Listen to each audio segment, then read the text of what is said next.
Amin. Maaf jika kalau tadi ada sedikit mungkin yang miss. Insya Allah nggak ada masalah. Kita masih ada waktu sekitar 45 menit, Ustaz. Jadi waktu dan tempat kami persilahkan langsung kepada Ustaz Heri Sulaiman. Assalamualaikum warahmatullahi wabarakatuh. Innal hamdalillah nasta'inuhu wa nastaghfiruh wa nu'minu bihi wa natawakkalu alayh wa na'udzu billahi min shururi anfusina wa min sayyiati a'malina may yahdihillahu fala mudilla lahu wa may yudlilhu fala hadiya lahu. Asyhadu an la ilaha illallah wahdahu la syarika lah wa asyhadu anna Muhammadan 'abduhu wa rasuluhu la nabiyya ba'da. Allah Ta'ala fi Al-Quranil Karim, a'udzu billahi minasyaitonir rajim. Bismillahirrahmanirrahim. Alladzi khalaqal mauta wal hayata liyabluwakum ayyukum ahsanu amala. Wa qala Nabi sallallahu alaihi wasallam, man ahya sunnati faqad ahabbani wa man ahabbani kana ma'i fil jannah. Atau kama qala Rasulullah sallallahu alaihi wasallam. Baik, sahabat sekalian yang dirahmati Allah Subhanahu wa taala, kita harus memahami bahwasanya dunia bukanlah tempat tinggal kita, ya. Dunia adalah tempat yang akan kita tinggalkan. Dunia bukan tempat tinggal kita, tapi dunia adalah tempat meninggal. Ya, kalau saja Allah Ta'ala hantar kita untuk dunia ini, tentulah kita akan berlama-lama hidup di dunia. Tapi ternyata dunia sementara saja, akhirat selama-lamanya. Ya, sengaja Allah Ta'ala memisahkan orang-orang yang saling mencintai di dunia. Untuk apa? Karena Allah Ta'ala berencana untuk mengumpulkan kita selama-lamanya di surga nanti. Nah, maka kita harus memahami tidak ada kehidupan, kata Rasulullah SAW, kecuali kehidupan akhirat. Tidak ada kehidupan kecuali kehidupan akhirat. Ya, semua yang ada di dunia yang kita lihat ini semua fata morgana, semua seperti sandiwara saja, semua seperti mimpi saja. Bukanlah kehidupan yang sesungguhnya. Kekayaan di dunia bukanlah kekayaan yang sesungguhnya. Kemiskinan di dunia bukanlah kemiskinan yang sesungguhnya. Kerajaan di dunia bukanlah kerajaan yang sesungguhnya. Pengadilan di dunia bukanlah pengadilan yang sesungguhnya. Yang kaya di dunia belum tentu kaya di akhirat. Ya, belum tentu. Ya, yang kaya di dalam sandiwara, sinetron, film belum tentu orang kaya di kehidupan aslinya. Dan kehidupan asli kita adalah di akhirat nanti. Ya, nenek moyang kita Adam dan Hawa berasal dari surga, maka kita semua harus pulang kampung ke surga. Nah, dunia tempat ujian sementara saja. Sengaja Allah Ta'ala menciptakan kematian dan kehidupan. Alladzi khalaqal mauta wal hayat. Menciptakan kematian dan kehidupan untuk apa? Ujian. Seluruh suasana keadaan yang Allah hantar ke dunia ini adalah ujian saja. Hari ini kita sangka ujian itu hanya kemiskinan saja. Padahal kekayaan juga ujian. Hari ini yang kita pikir ke penyakit itu ujian. Kalau orang lagi sakit, kita bilang, oh kasihan lagi diuji sama Allah. Kita lupa bahwasanya kesehatan juga ujian. Yang kita pikir yang diuji Allah itu hanya orang-orang yang kalah saja. Padahal orang-orang yang menang juga ujian. Ya, kemenangan di dunia juga ujian. Nah, maka semua ujian di dunia ini jawabannya dua saja. Sabar, syukur, sabar, syukur, sabar, syukur. Kalau kita diuji oleh perkara yang kita sukai, seperti dengan kekayaan, dengan kemenangan, diuji dengan ketampanan, dengan kesehatan, bersyukur. Ketika diuji dengan perkara yang tidak kita sukai, dengan penyakit, dengan kemiskinan, dengan kegagalan, dengan kekalahan, kita bersabar. Syukur dan sabar ini dua sayap yang akan mengantar kita sampai berjumpa dengan Allah Subhanahu wa taala. Nah, sama saja equal hadirin mulia. Bahkan orang-orang yang miskin yang bersabar itu akan Allah masukkan ke surga 500 tahun lebih awal daripada orang-orang kaya yang bersyukur. Karena rezeki yang halal akan dihisap, yang haram akan diazab. Nah, maka hadirin dirahmati Allah Subhanahu wa taala, biasa-biasa sajalah sama dunia ini, ya. Kalau lagi kaya jangan terlalu happy, biasa saja. Kalau lagi miskin jangan terlalu susah. Nah, jangan terlalu minder, jangan terlalu terpukul, terpuruk kehidupan, tidak. Ya, kita memahami kekayaan sementara, kemiskinan sementara. Ya, enggak lama. Enggak, dan yang hebatnya lagi hadirin mulia, ternyata suasana keadaan ini tidak ada hubungannya dengan kebahagiaan seseorang. Tidak ada hubungannya kebahagiaan seseorang dengan kekayaan. Tidak ada hubungannya kebahagiaan seseorang dengan kerajaan, dengan kekuasaan. Tidak ada hubungannya kebahagiaan seseorang dengan popularitas, dengan kesehatan. Tidak ada hubungannya. Ya, Allah Maha Adil sehingga Allah tidak letakkan kebahagiaan pada harta sehingga orang miskin pun bisa bahagia. Allah tidak letakkan kebahagiaan pada kekuasaan sehingga orang rakyat biasa pun bisa bahagia. Allah tidak letakkan kebahagiaan dalam kesehatan sehingga orang sakit pun bisa bahagia. Di mana Allah letakkan kebahagiaan? Nah, ini tolong difikirkan, dicatat baik-baik, ini direnungkan kalimat ini. Allah Subhanahu wa taala meletakkan kebahagiaan seluruh manusia, laki-laki dan wanita, siapapun dia, apapun profesinya, hanya dalam mentaati Allah dan Rasulnya saja. Maknanya siapa saja yang taat kepada Allah dan Rasulnya pasti bahagia. Siapa saja yang taat kepada Allah dan Rasulnya pasti bahagia. Jadi orang miskin untuk bahagia tak perlu harus kaya dulu. Ya, orang kampung tuh bahagia tak perlu pindah ke kota. Orang biasa tuh bahagia tak perlu harus jadi raja. Ya, orang rakyat biasa tuh bahagia tak perlu harus jadi artis terkenal dulu, biasa saja. Ya. Ataupun orang sakit tuh bahagia tidak perlu harus sehat dulu. Ya. Kita tidak paham, tidak mengerti kebahagiaan macam apa yang dirasakan oleh Nabi Ayub alaihissalam ketika sakit, sehingga dia tidak mau minta sembuh. Bahkan Nabi Ibrahim alaihissalam Allah bahagiakan di dalam kobaran api. Nah, maka sahabat sekalian dirahmati Allah Ta'ala, kebahagiaan in the hand of Allah. Allah mampu membahagiakan orang biasa tanpa jadikan dia raja. Allah mampu menyusahkan, menghinakan raja-raja tanpa mengambil kerajaannya. Ya, semua dalam genggaman Allah. Apa saja yang Allah kehendaki terjadi, pasti akan terjadi. Apa saja yang Allah kehendaki tidak terjadi, tidak akan terjadi. La ilaha illallah. La ilaha illallah. Nah, maka sahabat sekalian, ingat, dunia tak lama, dunia sementara, akhirat selama-lamanya. Nah, perpisahan di dunia sementara juga. Nanti kalau jumpakan lagi di akhirat, orang yang berjumpa di dunia akan jumpa di akhirat, saling menuntut hak dan kewajiban. Jadi orang yang pernah berjumpa dengan kita di dunia, nanti insya Allah akan Allah jumpakan lagi di akhirat. Ya, tapi sayang, 1000 kali sayang kalau kita berjumpa dalam kemaksiatan di dunia, nanti jumpanya di dalam azab Allah di akhirat. Nah, kalau berjumpa dalam ketaatan, nanti jumpanya di surga selama-lamanya bahagia. Itulah keyakinannya para sahabat radhiyallahu anhu. Mereka sanggup berpisah dengan istrinya, dengan anaknya, berpisah dengan semua orang yang mereka cintai karena Allah. Kenapa? Karena mereka yakin mereka akan berjumpa nanti selama-lamanya di surga. Di sanalah tempat kehidupan yang sesungguhnya. Kaya selama-lamanya, jadi raja selama-lamanya, cantik tampan selama-lamanya, sehat selama-lamanya. Ya. Jadi apa beda dunia dengan akhirat? Apa beda dunia dengan akhirat? Ada yang tahu? Dunia sementara, akhirat selama-lamanya. Dunia sementara, akhirat selama-lamanya. Itu bedanya. Nah, sungguh bodoh orang-orang yang mencintai sesuatu yang sementara. Mencintai dunia yang akan Allah hancurkan. Maka saya mengajak kepada sahabat semua yang hadir dalam kajian Zoom ini, jadilah anak-anak akhirat, jangan jadi anak-anak dunia. Siapa anak-anak dunia? Orang yang sibuk bicara dunia, melihat dunia, bangun dunia, lalu tinggalkan dunia. Siapa anak-anak akhirat? Orang yang sibuk bicara akhirat, pikir akhirat, lalu dia membangun akhirat dan dia berjumpa dengan akhirat. Dia menjumpa dengan, maka orang-orang yang sibuk dengan akhirat, sibuk membangun istana di surga, dia rindu berjumpa dengan istana itu. Dia berindu berjumpa dengan Allah Subhanahu wa taala, berjumpa dengan akhirat. Sehingga dia tidak takut mati. Tapi orang-orang yang cinta dunia, berpisah dengan sesuatu yang dicintai itu sangat menyakitkan, sangat memilukan. Nah, maka sahabat sekalian dirahmati Allah Subhanahu wa taala, kita tak perlu panjang lebar dalam majelis ini, ya. Yang perlu difahami 2 kalimat. Yang pertama, tolong dicatat kalimat ini.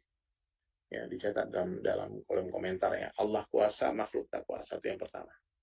Coba ditulis. Allah kuasa, makhluk tak kuasa.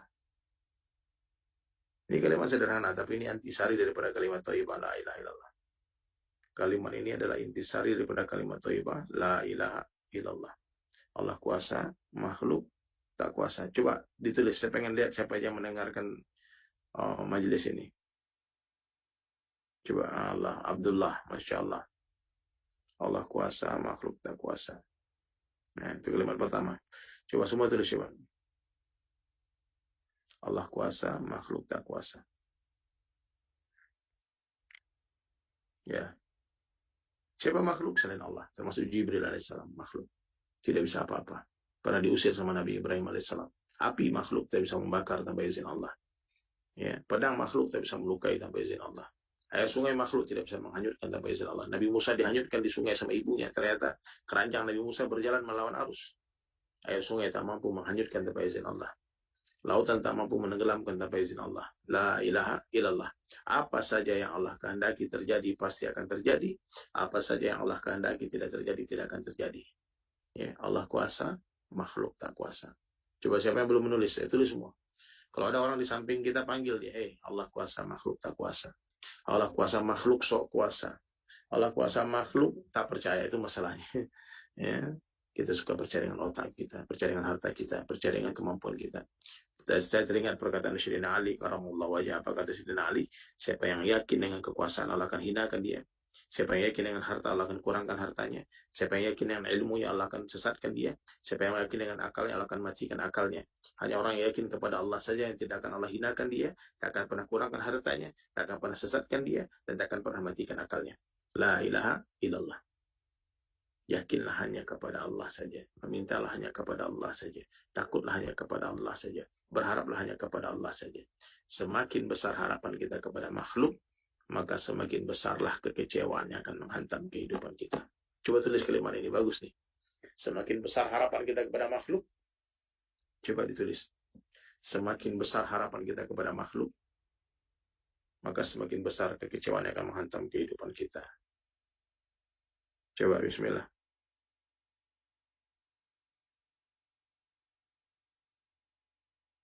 Ayo. Semakin besar harapan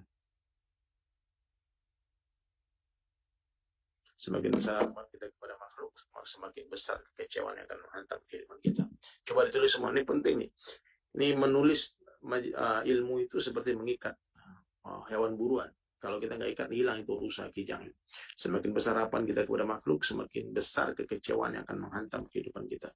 Kekecewaan yang menghantam kehidupan kita. Semakin besar harapan kepada makhluk, semakin besarlah kekecewaan yang akan menghantam kehidupan kita. Ya, coba ditulis lagi. Sebentar, saya mau.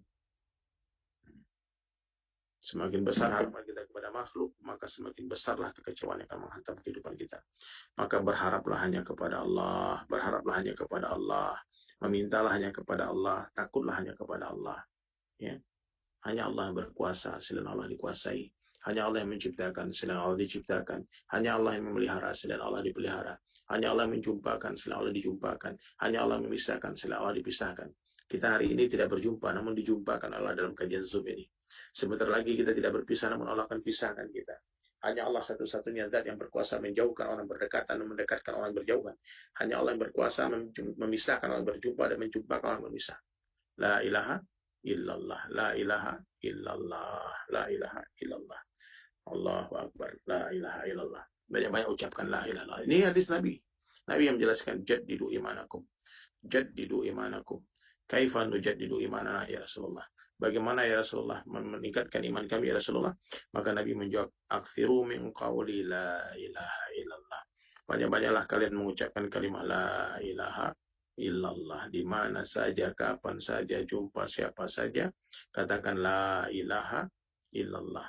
Ya. Berapa banyak? Zikran kathiran, sebanyak-banyaknya, sampai orang mengira kita gila.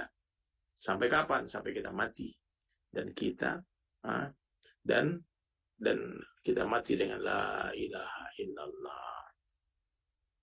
Allah kuasa, makhluk tak kuasa. Ya. Yang kedua, tulis coba di kolom komentar, dunia sementara, akhirat selamanya. Coba.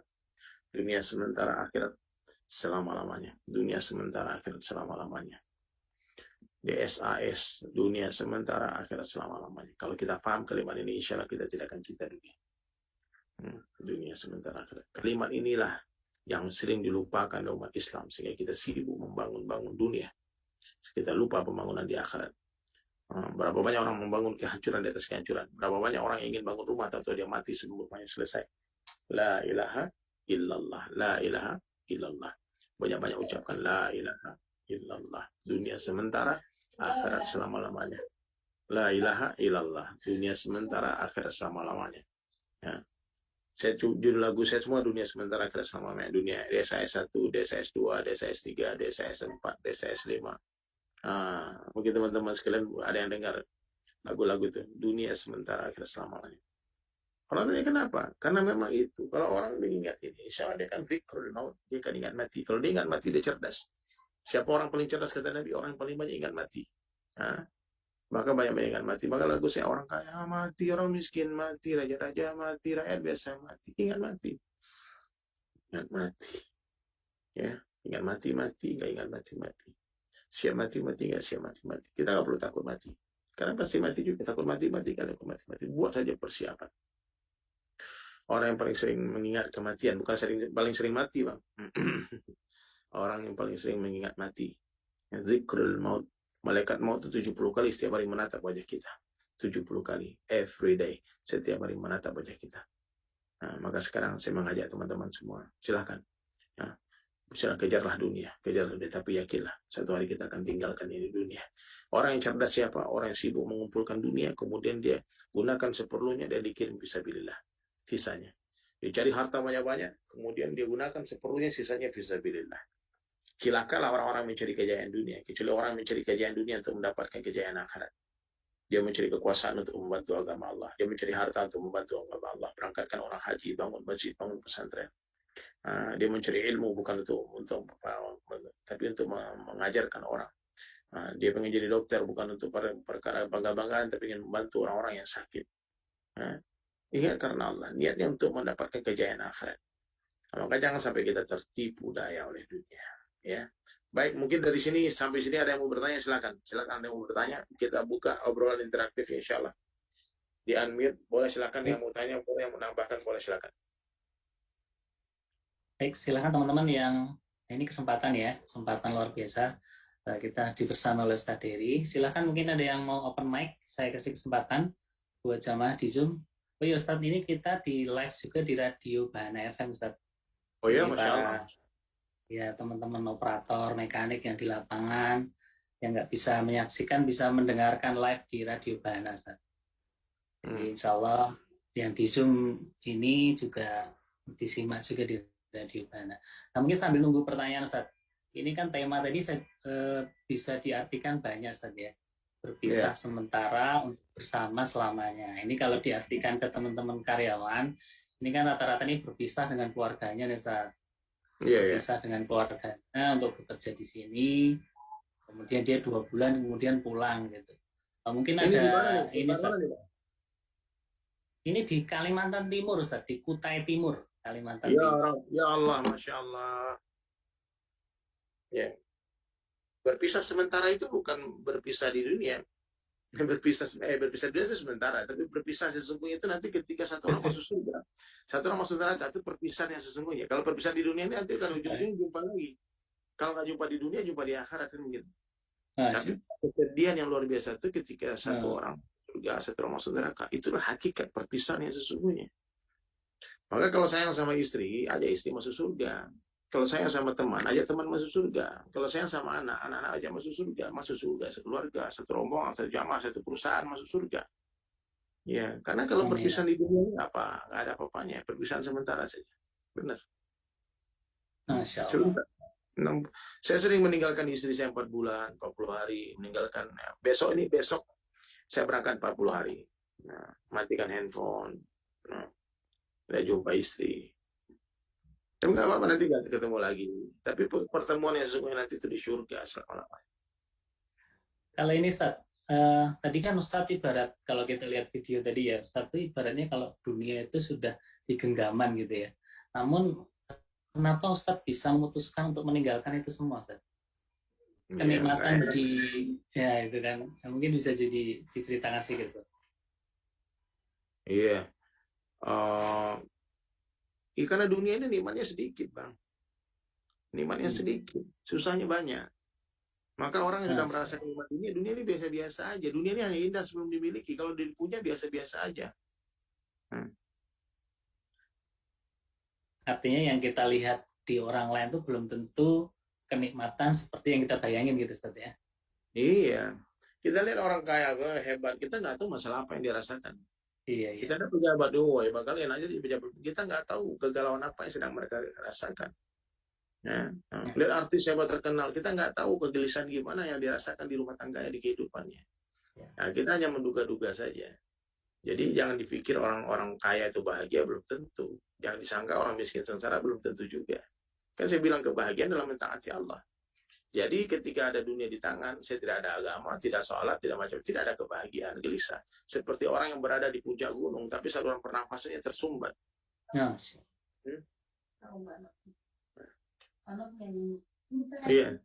Iya. Baik. Lanjut. Ini ada jamaah yang melambaikan tangan, Ustaz. Ya, silakan. Nah, ini udah Syafri. Silakan udah. Ya. Assalamualaikum Ustaz. Waalaikumsalam warahmatullahi wabarakatuh. Ya udah, apa kabar? Alhamdulillah sehat Ustaz. Kalau kau bertanya jawab bahasa Minang, kasihan Pak Aris, kau nak ngeratinya Ustaz. Lanjut. Di mana Kampuang? Kampuang posisinya tinggal Pak Ikumbu Ustaz. Iya. Lanjut. Silakan. Ustaz, ini mau tanya, kalau sebelum kondisi di posisi sekarang, kita mengenal Ustadz sebagai rocker yang pasti memiliki banyak fans lah, banyak yang mengidolakan gitu kan dari sisi bermusik.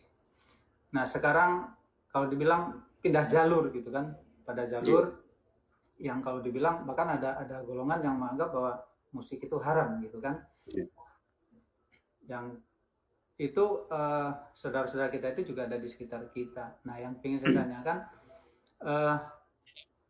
bagaimana Ustadz bisa yang pertama menguatkan niat gitu kan, apakah ada yang melatar belakangi atau ada hal lain yang bisa membuat Ustadz demikian, ya kalau dibilang mungkin ya kalau dilihat secara duniawinya lebih menjanjikan gitu kan dengan posisi yang sebelumnya gitu. Nah, Ustadz siap meninggalkan itu gitu kan, untuk benar-benar bahwa dunia itu ya hanya segenggaman gitu kan. Ada yang lebih besar yang harus dikejar. Nah, bagaimana Ustadz bisa yang menanamkan itu di dalam diri sehingga ya kekuatan itu menjadi kalau dibilang full power, bisa 100% gitu tanpa tergoyahkan oleh kondisi apapun. Mungkin itu Ustadz. Ini pertanyaannya, kekuatan meninggalkan dunia musik atau kekuatannya dihantam kritikan musik haram? Bagaimana nih?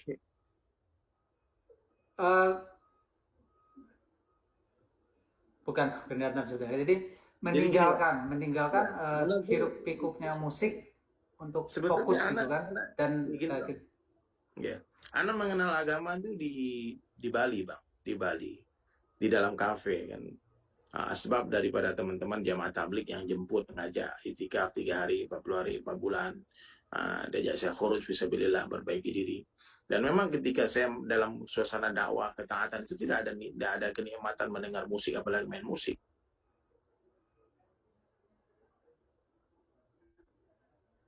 Kemute Ustaz, kemute mic-nya Ustaz. Mic-nya kemute Ustaz. Mic-nya ketutup. Agak. Ya.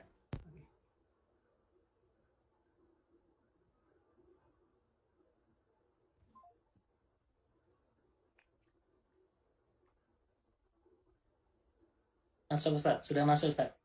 Sebentar.